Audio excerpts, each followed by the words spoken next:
May 7th, 1977. Torbjorn sat at the dining room table's far end, waving his hands wildly to emphasize his point. He'd recently returned from a trip to the neighboring Chilean research facility, and it had obviously been an exciting journey. "So, Magnar, I quietly stroll up to his door, and we have the samples in hand and knock," Torbjorn continued, knocking on the table. "And that weird Chilean biologist, Paco, tells us to leave, and when we knock again, he swings open his door and leaps on Magnar, making him drop the samples we needed analysed." I shifted my gaze away from him to take a drink of soup. Torbjorn exaggerated his stories all the time, but living on an Antarctic research station meant you had to take whatever amusement you could get, even if it meant a few wild tales. Because it was early May, no one had seen the sun in months. It was challenging to live so far from civilization, but the constant negative degrees outside made it even more difficult. It didn't bother me though. I jumped at the chance to come to this station since I'm an astronomer, you see. The complete isolation, absence of artificial light, and months of continuous darkness made it an astronomer's paradise and gave us a view of the stars incomparable to anywhere else on Earth. Torbjorn continued to tell his tale. Paco was biting and clawing Magnar, but I pushed him off and held him down while he thrashed and screamed. The dude was mental and had so much rage for such a small guy. It was indeed surprising. Magnar was a big mechanic whose duty it was to make sure our generators kept us warm all winter, and I had no doubt he could have easily subdued a psychotic Chilean. But yet, he was overpowered. Torbjorn leaned forward, savouring the attention of the others around the table. I didn't even know what Paco's deal was, but the dude was a straight lunatic. He could have killed him if I didn't intervene and save him. Dr. Holberg, our eldest geologist, sat close to Magnar and perked up. "Are you serious?" he asked. "He'd have to have gone through a lot of stress for him to snap like that." Torbjorn shook his head. "All I know is that afterwards he stormed off into his room and acted like nothing had happened. After a few days, I hope he'll settle down. If he stays like this for the rest of the winter, who knows what'll happen." Yvonne, who sat next to me, nodded. "That would be bad," she admitted. "Are you serious, Torbjorn? You held him down?" I inquired. My uncertainty was audible in my voice. Torbjorn gave me a sidelong glance. "Yes, I held him down. Dude had a deranged look in his eyes. He could have killed someone." I apologized by raising my hands. "I apologize if I offended you." But his expression suddenly changed, and Magnar dismissed us with a contemptuous sweep of his hand. "It's not a big deal. We all snap from time to time, and in this environment, the stress can overcome someone in an instant." Magnar returned his focus to his food, and the table discussion continued. After dinner, we all cleaned up, and I went to my room. I'd been living on the station for many months, and maintaining professionalism was becoming more difficult, seeing as my colleagues had been cooped up in the same space for months. May 8th, 1977. I got up early the next morning and relocated my telescope to a different part of the sky. I'd hoped to find a new planet, and the information from the star cluster appeared intriguing. I went to our communications room. I'd hoped to find a new planet, and the information from the star cluster appeared intriguing. I went to our communications room after setting the telescope system to run for a few hours, and I came to a halt in the corridor, gazing out at the flag that marked the geographic South Pole. North 2 Station was only a few hundred meters away from the pole, which made our station entirely inaccessible by air and most means of ground transit during the winter months. Only scientists like me, as well as a skeleton crew of support workers like Magnar and Dr. Holberg, who made isolated living here feasible, remained behind. When I arrived at the communication station, I noticed Yvonne seated at the display, wearing her headset. She smiled at me and took off the headset. "Hey Ivor, how was it with you and Torbjorn last night?" she said. I just shrugged. "I know I shouldn't get into a fight with him. He's only trying to provide some amusement for us all." She agreed. "I'm sure it'll be okay. Torbjorn isn't the kind of guy to hold grudges, and he gets over it." She shook my hand in hers and squeezed it. I offered her a tiny grin and sat down next to her, absently rubbing her back. It's just, it can become a little weird living with the same people for months, you know. Yvonne cocked her head and studied me over. Tell me about it. The radio blared loudly enough for both of us to hear before I could answer. From where I sat, I could hear the voice of a young man. Do you copy Northview Station? Over. Yvonne grabbed the headset and pressed the microphone. This is Dr. Tristan Fio, resident medic, speaking from the Chilean Research Station, Ordaz. We need immediate help. One of our biologists, Paco, became enraged late yesterday night and began assaulting everyone, and it just isn't him. Numerous others have also gone crazy. Yvonne opened an Antarctica map in search of the Ordaz station, then pressed the microphone button once more. Tristan, how many people are at Ordaz station? We need to know if you have enough resources for an emergency evacuation and potential quarantine. On the radio, there was no answer, and after a lengthy minute, a voice eventually replied. I thought I heard something in the hallway. They knocked on the door. There are just 10 of us living here. Please, quickly. Through the communications, a loud cracking noise could be heard. They know I'm in here. Please. The connection was lost and static filled the room.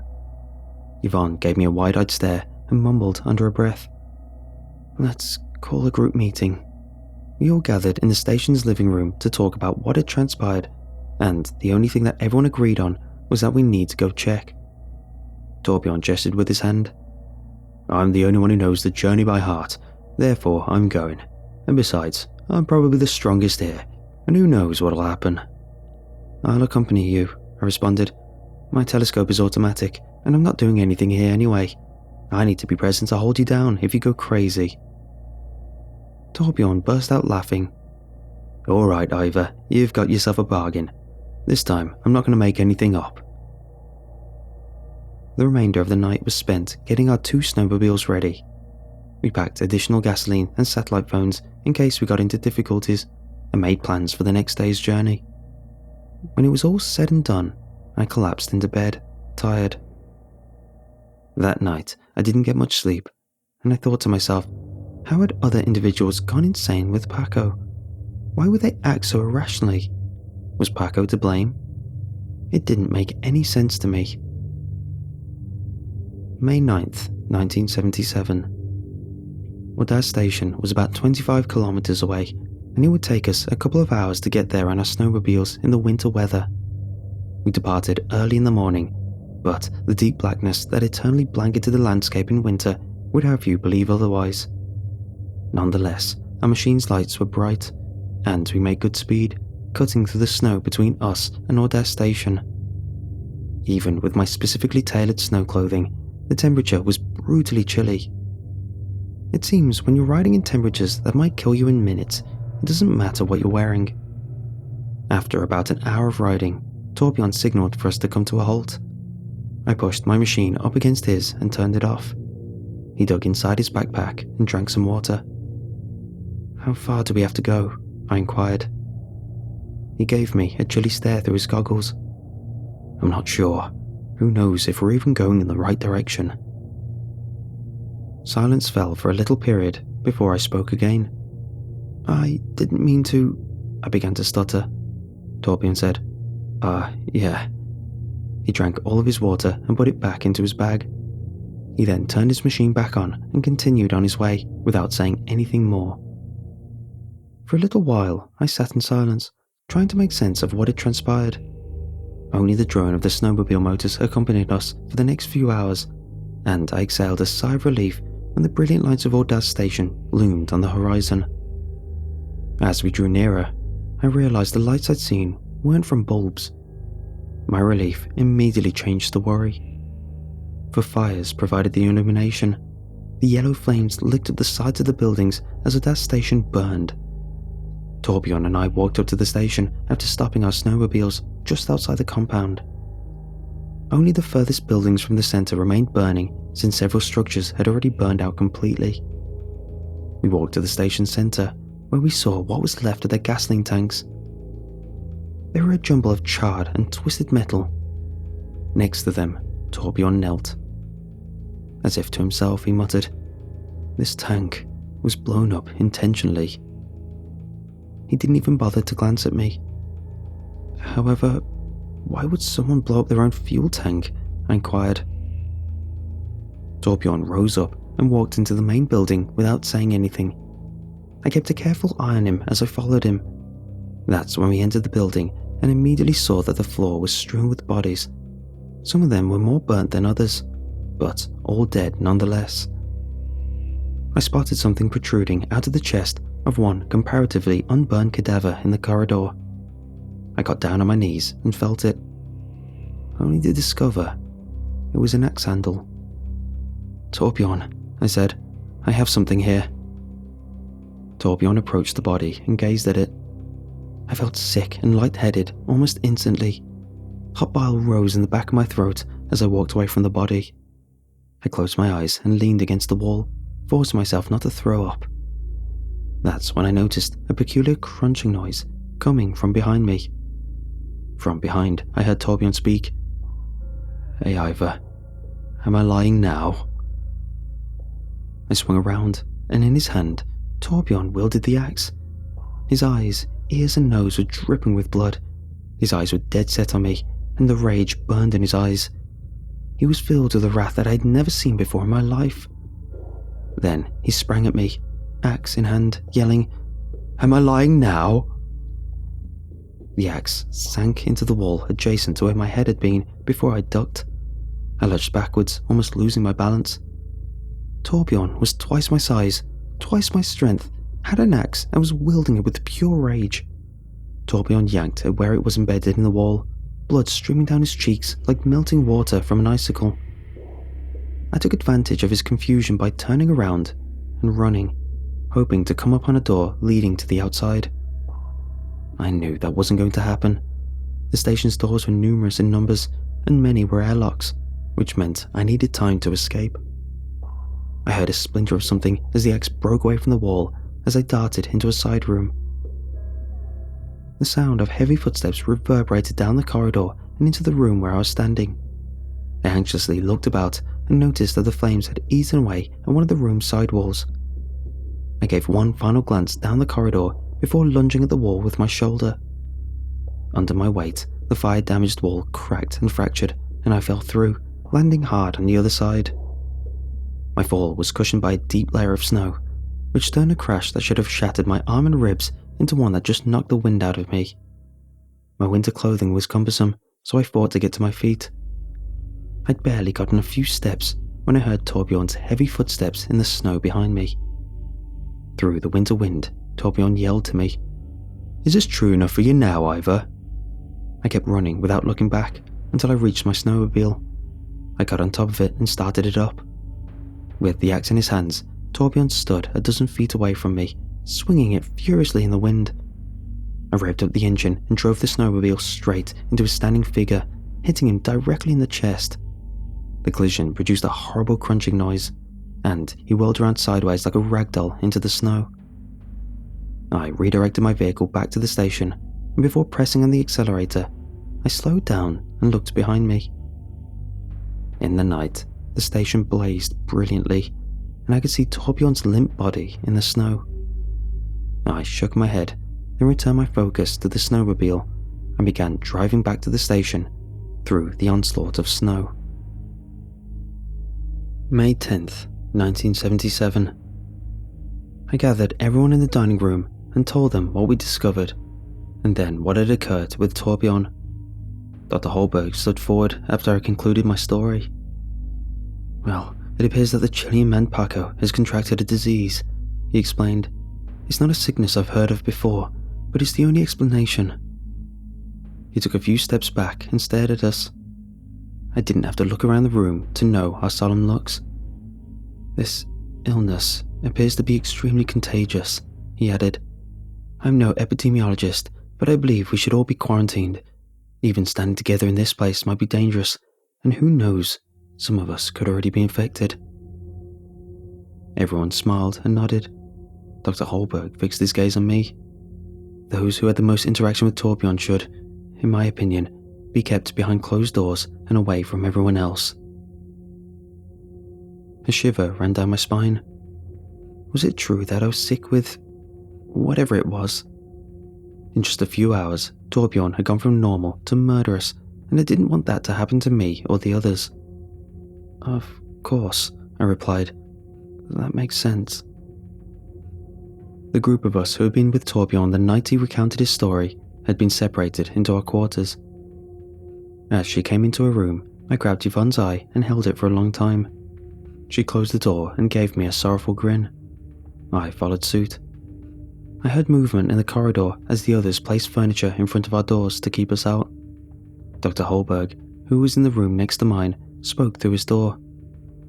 After only a few hours, Torbjorn began to show symptoms, so maybe we don't have to continue this for long. Just try to remember for the time being.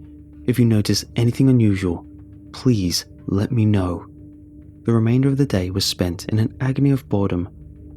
I spent most of my time reading and staring out of the window to the snow beyond. Every half an hour or so, I placed my hand to my nose to see if it was bleeding, but there was none, and I didn't feel sick at all. After a few hours of mind-numbing reading, I slipped into a restless slumber long after the hall lights had been turned out. May 11th, 1977. I was startled awake by the sound of a tremendous bang from within our building. I banged on my door, demanding to be let out, but no one answered. Then I stopped making noise and focused more intently on listening. Sure enough, outside my door, a faint groaning sound could be heard. I kicked at my door in desperation. Each blow pushed it open 1 centimeter or 2 further, knocking down the furniture that had been placed to block the door. Blood was dripping from the eyes and lips of a corpse that lay at my feet. The chest was soaked from what appeared to be stab wounds. I moved away, trying not to vomit at the sight, and several rooms where sick individuals had been residing were open along the corridor. I noticed Yvonne's door and was relieved to find it still shut and blocked by a large desk. I approached it and knocked before speaking. "Are you okay in there, Yvonne?" "Ivor? I'm fine," she yelled from behind the door. I moved the desk out of the doorway and opened it, revealing Yvonne standing before me. "We have to get out of here." Yvonne put a palm to her lips as she spotted the body in the corridor. She blinked and nodded after that. "Where are we going?" she inquired. My thoughts were racing. We have no idea how many people are ill. I propose that we get on a snowmobile and travel to the Australian station. It's a long way, but if we carry enough petrol, we should be able to make it and get help. Yvonne smiled and nodded. We began walking down the corridor, encountering numerous dead bodies along the way, all bleeding from their eyes, and all had numerous wounds inflicted upon them. We arrived at the station's garage, and I peered through the door's window. To my immediate horror, I saw with a crowbar a crazed Dr. Holberg was chopping away at the last surviving snowmobile. His gas tank already ripped away on the ground, and it seemed that he would soon succeed in destroying the rest of the thing. We walked back together when I grabbed Yvonne away from the door. We ducked into the kitchen as the sounds of many pairs of footsteps reverberated down the hall in front of us. I took a glance around and noticed a large walk-in freezer that housed the majority of our goods. I drew Yvonne inside and closed the door behind us. But it seemed it was no use as the freezer door suddenly opened. When the freezer door opened, I turned towards it, bracing myself for a battle with whatever or whoever opened it. Dr. Holberg stood before us, surrounded by a small group, all of whom were covered in blood and clearly insane. Everyone was armed with a weapon. Axes, knives, pool cues, and even a club fashioned from a table leg were among the weapons displayed. They smiled as they looked at us, not moving even a millimeter where they stood. Yvonne screamed from behind me. "Why are you doing this?" Dr. Holberg did not react. Instead, he frowned and wiped the blood from his chin away. Then he grinned, and before he ran forward, I grabbed the freezer door and slammed it shut. From the outside, I could hear their yells and screams, all before they started banging on the door. "No," I said quietly. "No, no, no." I dashed to the door, but it was useless. The freezer was constructed of stainless steel, and the door, which was made of insulation and hard metal, was more than 15 centimeters thick. Yvonne and I exchanged glances. We were both dressed casually in t-shirts and jeans. We were both without our insulating winter gear. Tears welled up in my eyes. Yvonne, I'm sorry. I rummaged through my pockets for anything useful, but all I had was my room's notepad and a pen. In dread, I looked up at Yvonne, her tears soaked into my t-shirt as she went up to me and buried her face in my chest. Seeing as my life is now on a path to the end, I spent my last remaining time writing this journal, and now I'm scared, because I'm starting to lose the feeling in my fingertips. However, I agree with Yvonne. How it's quite ironic we die in a freezer in the middle of Antarctica.